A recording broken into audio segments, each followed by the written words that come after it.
Hey, you folks!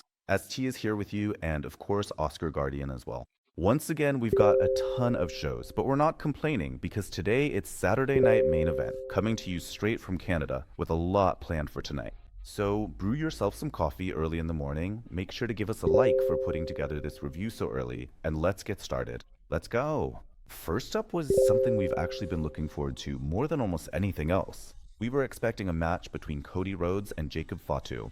And as you remember in the SmackDown review, I mentioned that neither of them can really afford to lose. It just so happened that WWE seemed to take my words into consideration, and the match never actually started.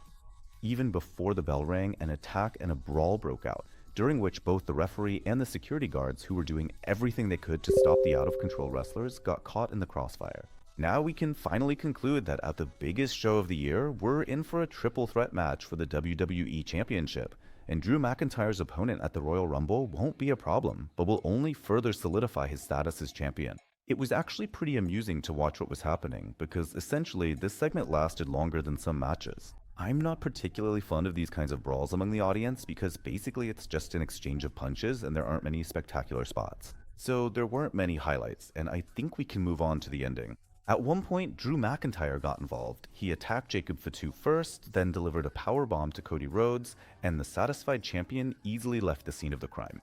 Right after the commercial break, he decided to give an interview, in which he said that he's the champion, and that it's better for no one to stand in his way. This is kind of a warning to anyone who decides to go against him. Every person will be destroyed, and Drew will continue his dominance. If you consider all these actions as a segment of a weekly show, I liked how everything was set up.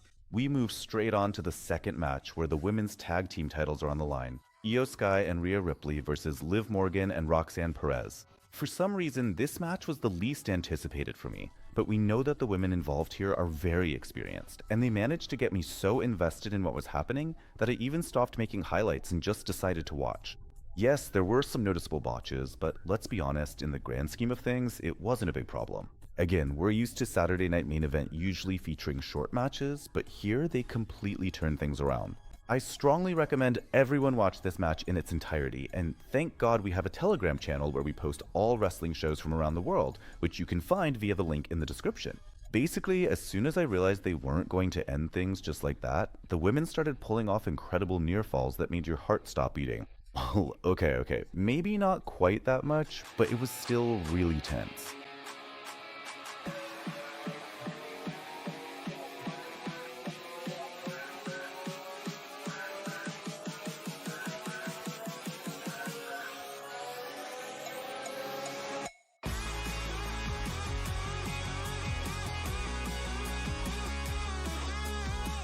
At one point, the faces were about to win, but then Raquel Rodriguez interfered. It seemed like that was it, but then the women's champion, Stephanie McCurr, came to the rescue.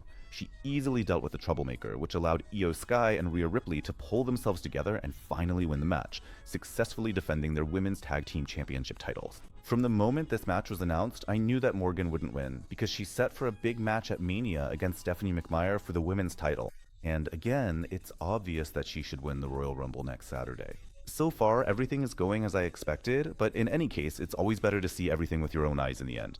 I'll be honest with you, at this point, this is the best Saturday Night Main Event we've seen since its return, because the solid matches just keep coming. Here we have Styles, who appeared on TV in a mask for the first time in 10 years. The last time that happened was when he and Nakamura fought for the IWGP Championship title in Japan. Shinsuke is in his classic babyface style, and that's nice to see as well. Today, I just decided to watch the match and enjoy it because back in the day, I really hoped they would deliver something on the level of their matches in Japan, but I was always disappointed.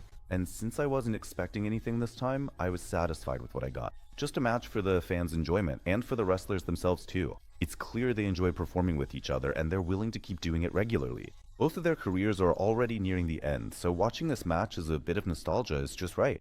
Honestly, I was kinda hoping that Styles would get a minor injury that would keep him from competing in the Royal Rumble, because that might actually extend his career a bit. But of course, no such magic happened. Maybe I just forgot what the wrestlers have shown before, but it seems to me that this was their best match against each other in WWE, and in the end it had to happen sooner or later.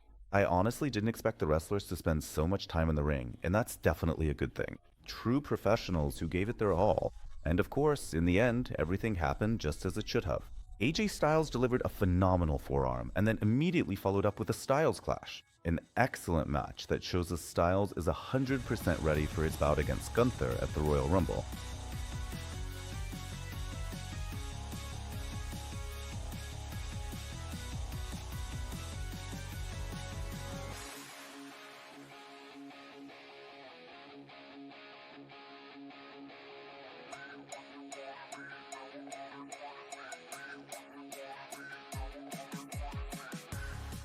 And at the end, of course, the wrestlers repeated their signature fist bump, just like they used to do in Japan, and then hugged each other.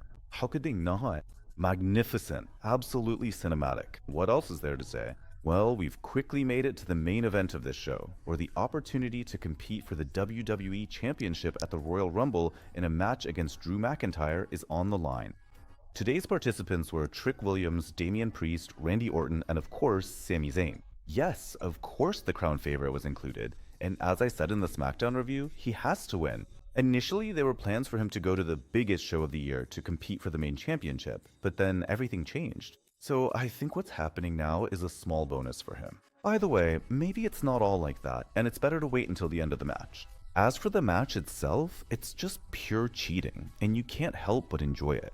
4 excellent wrestlers who know exactly what they're doing in the ring and have been proving it for years. Well, except that Trigg is much younger than the others, which actually worked in his favor because he didn't look lost at all in what was happening and managed to bring the heat as well. Maybe I would have liked a bit more time, but as for the moves, there are no complaints because the action never stopped for a second and someone was always hitting someone else. Maybe I'm just intoxicated by the fact that next week I'll be going to Saudi Arabia for the Royal Rumble, but I have nothing but positive feelings about everything that's been happening in WWE lately. Of course, in the comments people still keep trashing what's going on, but honestly, I just don't know what those who are dissatisfied actually want to see. As much as I'd like to, I still have to move towards the end, because Saturday Night Main Event has some really strict time limits. In the end, everything wrapped up perfectly and rather randomly because Sami Zayn managed to land his haluva kick and secured the win, earning himself a match against Drew McIntyre at the Royal Rumble. So yeah, he won't be seeing the title and he won't be headlining the biggest show of the year either. After everything that happened, Drew McIntyre suddenly decided to attack him, but Sami Zayn managed to fight back and send the fans home happy. The only thing is, I expected a bigger reaction for him, but it is what it is. I remember the reaction he got when he turned face against Roman Reigns, and that was also in Canada, and it was really wow. This time, of course, it didn't reach that level, but whatever. So that's the kind of episode of Saturday Night Main Event we got this time, and it was the best show we've been offered to watch in the last year and a half. I really want to believe that this trend will continue, and we'll see a lot more high-quality shows. But for now, let's get some sleep, rest a bit, watch Raw, and then where are we heading for SmackDown? That's right, straight to Saudi Arabia, and then the Royal Rumble. This was Oscar Guardian with you. Have a great day, everyone. Goodbye. Bye-bye. Oh, and before I go, let me remind you with this terrible microphone that we have a news Telegram channel where we post news much earlier than other channels because we use backstage and foreign sources that allow us to be the best of the best. My coffee's brewing, I'm just sitting here enjoying myself, and that means this is really goodbye now. Bye-bye-bye.